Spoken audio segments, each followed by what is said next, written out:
All right, episode 9. This episode is called Henry Deaver, and for good reason. Obviously, this is a spoiler discussion as I have written, so if you haven't seen the episode yet, pause it, come on back. So let's get into this. Now, I had found out that this is an anthology show on my last video that I had made last week, which I did not know. So they do really have to wrap this up because next season it won't have anything to do with this, to my knowledge. So they have one more episode to wrap this up. I am curious on how the hell they're going to do that, but I definitely look forward to it. So let's get into the episode. Now, I had said in my previous episode that somehow the kid had to be Henry Deaver as well. Because in that first episode, they asked him what his name was, and the first thing he said is Henry Deaver. And they showed that here in the previously on. And as soon as they showed that line, I was like, he's Henry Deaver. Like, confirmed. I mean, I was guessing before. Pat on the back. I actually got something right for once. But as soon as they showed that, I was like, oh, there's confirmation for me. I mean, that's as good as confirmation. But it starts with Matthew Deaver, and he's telling his story about how his mother attempted to kill him as a baby, and that he somehow miraculously came back from the dead. The actress who plays his mom in that is Meryl Streep's daughter there, Mamie Gummer, isn't that her name? Which I thought was just interesting. Just a quick part, but then she's gone. So he grows up to become a reverend, and because he had a miracle to come back. And so then it flashes forward here, and we get to see that it is, in fact, Henry Deaver that Bill Skarsgård is playing in this alternate reality. And of course, this is when things, hey, it's hard to say, this is when things get really confusing when it comes to this show, because things are already pretty damn confusing. One thing I'm having a hard time with here, if someone could explain this to me, I'm not understanding. So when we see Bill's, or let's call him Bill for now, or adult Henry in this alternate timeline, adult Henry, I suppose. For this episode, we got adult Henry, which is Bill Skarsgård, and then we got boy Henry, which is the kid, the black kid. So there we go. Let's get that out of the way, because the other adult Henry isn't in this episode, so I don't have to continue to keep explaining myself, hopefully. So adult Henry in this episode goes back to town, and he, sees Molly as an adult, and he knows her, and she recognizes him. She's the same age, which she would have been born in the same timeline as Henry was in the previous. But Henry died, right? So, and then they adopted the kid to take up his namesake there. But so I don't understand, because if Molly's still the same age and Henry is the age that he is there, so he would have been born at the same time. Henry was 12 when he gets taken, 27 years later, which is how long that Matthew was holding him down there in that cell, because he has a tape that says week 1,437, which amounts to 27.6 years. So he was there for about 27 and a half years when Henry returns, and Henry would have been the same age as the adopted kid in the other timeline. So they're telling me that Bill Skarsgård is 39 years old. Then why do they call him the boy in the alternate timeline? Because he looks so damn young.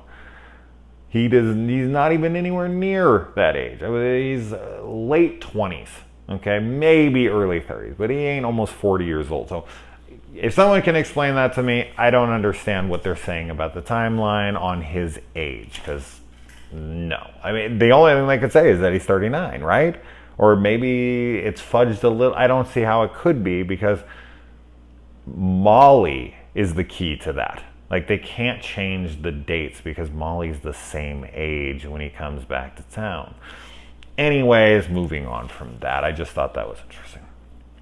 And everything is so different, which is, it's the butterfly effect. That is what would happen for the most part. Well, at least we think, right? I don't know. I've never been to an alternate timeline, but one would think if this boy Henry lived, that it would drastically change. Which Ruth ends up leaving Matthew for Alan Pangborn.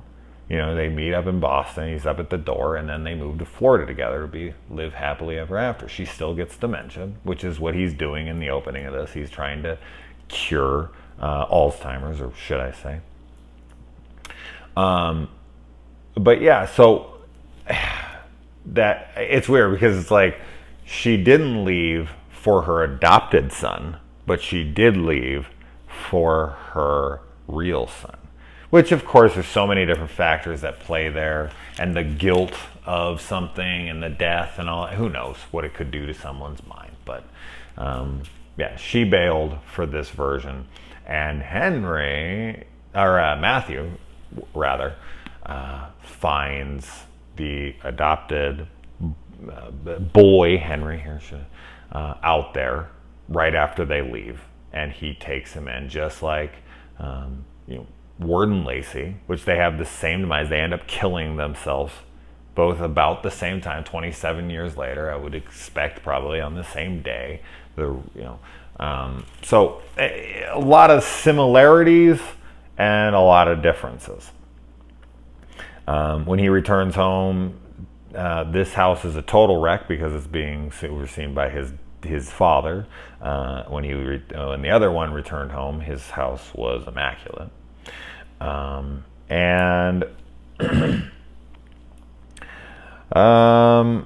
Let's see here. I already covered all that. I covered that. And it's good to see Bill Skarsgård get some lines here. I mean, in the other stuff. Now, of course, this begs the question, why, if this was adult Henry's story, why didn't he speak up? But the other Henry, the boy Henry, can barely speak. He just says his name is Henry Deaver, and he's so off in the head. So it makes me wonder if when you're not in your own reality, you are susceptible to a form of possession, and that you kind of sort of exist a little bit. And maybe once he's freed from that and is kind of exploring, then he starts to get some of himself back. I don't know. And it would also kind of go to when Ruth sees the boy or adult Henry in the other alternate timeline in the episode The Queen, why she sees her husband from the past, because that is their blood son, right? So he would have Bill Skarsgård and the actor who plays Matthew Deaver don't really look alike. But if we're talking about this in a reality sense, I look almost identical to my father. My father and I are like identical twins. If you see a picture of my father when he was my age, we look exactly the same. So it would make sense that when Ruth looks at the boy, she sees her husband back. Because she sees the similarities and her head plays tricks on her, and that's why she sees him as the husband. So I think that really makes a lot of sense. I'm not saying that's exact what happened at all, but I feel like it could be, now that we know, perceived that way. And that's the way I choose to see it. We find out that in his other reality, where before he was taken, that his wife was possibly pregnant. So he was taken just before his family was about to form, which is another conception of a baby. I don't want to get too crazy into those theories there, but a lot of kids dying and not dying, and them changing the events of everything. Matthew not dying from his mom's strangulation, and then in this timeline, adult Henry doesn't die, and the other one, he does die as a baby. Then this one, his wife gets pregnant possibly, and she's only missed her period by 1 day, and then he gets called over there, and within a couple days he's goes off into this other reality. So babies being born in this show, or living, or whatever, does not seem to be a good thing for anybody. We see that when Henry goes out, adult Henry goes out into the woods, he finds that Mr. Deaver, Matthew Deaver, built a filter out there. So that was how he was able to hone in on the voice that's telling him what to do. This little boy, Henry, escapes from Juniper Hills, leaving like 11 dead this time, and 10 escaped or something. So the numbers aren't exactly the same, but similar outcome as well. I don't think we ever see that it's actually Juniper Hills, but whatever. It looks like the same damn building to me, so I would suppose it is. Now Dennis is back alive here, and he is now a cop instead of a prison guard. So he's moved up a little bit in the world. In fact, a lot of people seem to be doing much better in this reality. Molly is not a drug addict. She sits on the council, like the city council. She's a chair at the city council, so she's not. She doesn't have a shitty life. And Dennis, as I said, has a much better life. And freaking adult Henry actually has a life. And Ruth ran off to Florida with Alan to live happily ever after. So Jesus, I mean, pretty much freaking little Henry, this alternate reality Henry dying, or the other version of Henry dying, seemed to screw up everyone's life. Now that I'm really kind of thinking about it, that's funny. So then Dennis is following behind them, and Molly takes off to get some distance between them so that they can take little kid Henry into the woods. And while they're in there, Molly is able to grab a hold of him and see what he's seeing through his eyes, or his, abilities, whatever. And so then Dennis comes up, he's chasing him, and he shoots a warning shot up into the sky, and somehow that supposedly falls and kills her, which I'm not believing. That's not what happened there. Somehow she was shot or stabbed. I mean, we saw in a different vision in the other episode that there was a knife, and then there is a woman with a bloody knife in this alternate, whatever the hell this third area is, this schisma or something, whatever that the hell this kid pulled her into.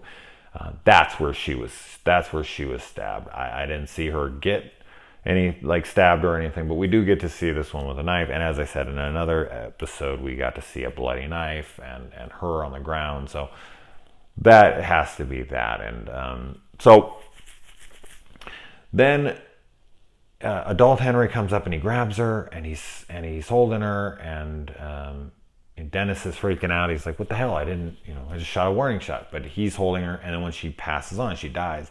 She seems to somehow give him her ability, her power, her shining. And so he is now in this weird area with little Henry, little boy Henry. And in there, we see a couple guards who are trying to escape from Shawshank, I would suppose. And there's these two women. One of them has a knife, which I think is the knife that was just used on Molly. And then there's another woman who is slitting her own wrist. Now, who the hell these women are, I don't know if they're supposed to be Ruth in a flashback. And that's where she created that, because it was this a moment of such intense emotions that she created that moment right there in time, and it ripped time, and they kind of got her kids got stuck in that time loop. Whatever, I do not know. That's my guess. That's just a random theory thrown up in the air that I just made up off the top of my head. Who the hell knows? I couldn't tell who those women were. If you knew, tell me for sure, but I'm not sure who the hell those people are. Maybe I missed it in previous episodes of something that was very obvious, but I don't remember it. But then the boy gets pulled out. So they both get pulled out into alternate 1991, which explains now where Henry was. Now, Henry, everyone's like, how the hell did you make it through this? There's no way. And we thought like it was going to be instant. Like Henry was just teleported right to that moment a day later, or maybe he was in a different time or this and that. We find out that no, Henry was held in captivity for 27 freaking years before he was returned home. So everyone thinks this kid was missing for 11 days and somehow he was missing for 27 years in an alternate reality. And when he comes back, he has no memory of anything that happens because once I think he's pulled through, whatever he saw on the other side is just taken from him. So he knows something went wrong, something was off, something had happened, but he could never explain it because he has no memory of it. And this is when the other Henry, adult Henry, the boy, gets pulled into this timeline right before he meets and is abducted by Warden Lacey, which he holds them for 27 years there as well. So now they're going to try to get this kid home to his timeline and he'll just be there, but Molly will be dead in that version. But yeah, I mean, he's going to have to get home, and hopefully that will close the door or what, or will it just be reoccurring? I mean, we're talking very Dark Tower stuff here where there's different versions, different alternate realities and different versions of like Jake and all these characters, Eddie and Susanna and whatnot. So very Dark Tower. That's what I'm getting here. The whatever the hell is up going on in the sky, that reminded me a lot of the Langoliers, like the time rip up in the sky when they look up there. Whatever the hell that is, that's affecting the time distortion. But what they're seeing seems to be a long time ago. You know, like the 60s or something, like 50s or something. So that's why I'm thinking maybe it's Ruth, one of those women, you know, with the wrist being slit or whatever. So that's my guess. This definitely gave us some answers, but posed so many more, and they have to try to conclude all of them in one episode. So I look forward to seeing that, and I look forward to seeing your guys' thoughts down there. Tell me what I'm missing. Try to be a little nice about it. Some of you guys can be dicky. I can handle it, but it's just funny the shit you get for doing these videos. Like, you don't have to watch them. It's not necessary, but anyways, all right, guys, let me know. It's bedtime for me. Good night.